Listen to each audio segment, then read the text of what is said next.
吉林农妇救下冬眠毒蛇，几次放生赖着不走，农妇背负骂名，一养就是12年，却差点命丧蛇口，这究竟是怎么回事？难道蛇也能当宠物养吗？王大娘和丈夫都是老实本分的庄稼人，平时全靠种地和养些牛羊过日子，生活虽然不富裕，但好在平淡幸福，做梦也想到好好的日子会被一条不速之客彻底斩获。眼看就要开春了，王大娘扛着锄头早早就下地干活，准备提前除草。结果刚到自家地头，就看见一个人背着麻袋，畏畏缩缩、鬼鬼祟祟的样子。王大娘觉得奇怪，上去一问才知道竟然是带蛇的。对方见王大娘好奇，一脸骄傲地举起袋子炫耀：山里的蛇正冬眠，现在正是抓蛇的好时候，拿到城里绝对能卖个好价钱。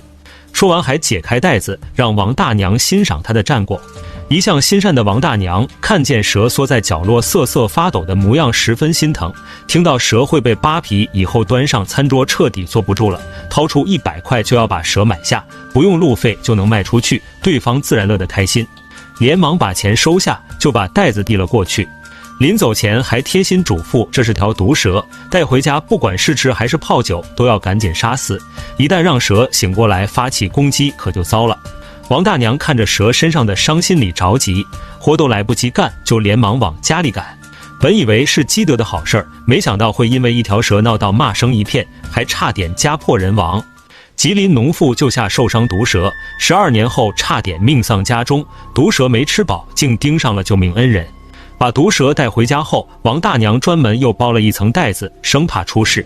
可等丈夫回家，看见院子里莫名蠕动的生物，还是被吓了一跳。一听是条毒蛇，二话不说举起铁锹就要上去拍死。王大娘见状瞬间慌了，拼命阻拦，把蛇挡在身后，说什么都要留下。见王大娘铁了心，丈夫眉头紧皱，只能把孩子保护好。俩人吵架的声音惊动了街坊四邻。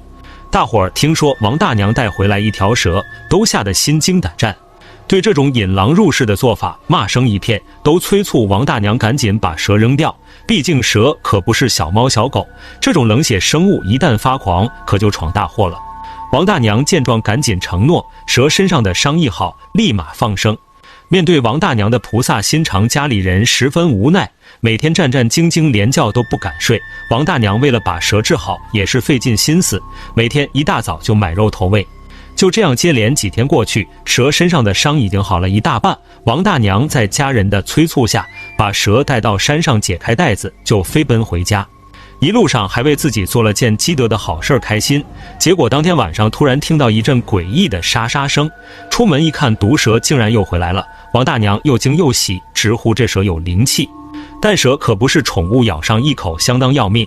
于是第二天一大早又送上了山，结果接连3次下来都没成功，眼看被彻底赖上，王大娘哭笑不得。后来实在于心不忍，就偷偷在柴房盘了个窝养下来，从此众叛亲离，还差点丢了命。几次放生都以失败告终，看着毒蛇蜷缩在地上可怜巴巴的样子，王大娘瞒着所有人把蛇放进柴房，天一黑就悄悄拿买来的猪肉投喂。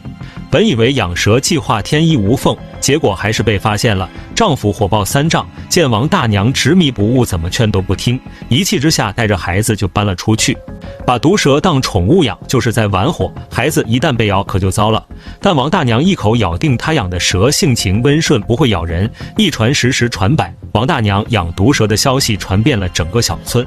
大家议论纷纷，见了她都绕道走，眼看闹得家庭破裂，骂声一片，王大娘心里很不是滋味。就这样，长相恐怖的毒蛇过上了安逸的幸福生活，每天吃饱喝足，就在家里到处溜达。村里人却慌了神，家家一到晚上封门闭户，生怕家里钻进什么不明生物。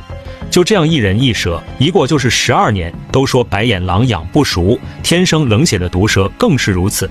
一次喂食让王大娘彻底醒悟，吓得夺门而出，立马打电话向专家求救。专家挂断电话，第一时间赶来，亲眼看到毒蛇后十分震惊，原本瘦小的品种竟然养得又粗又壮。一问才知道12年过去，王大娘光靠种地养些鸡鸭鹅过日子，本来就不富裕，蛇的胃口却一天比一天大。王大娘实在无力承担，可眼看食物减少，蛇却不甘了，就在1天前刚进碗时，恶狠狠地盯着她。王大娘后背发凉，终于醒悟，在专家的帮助下，把蛇带到千里之外成功放生。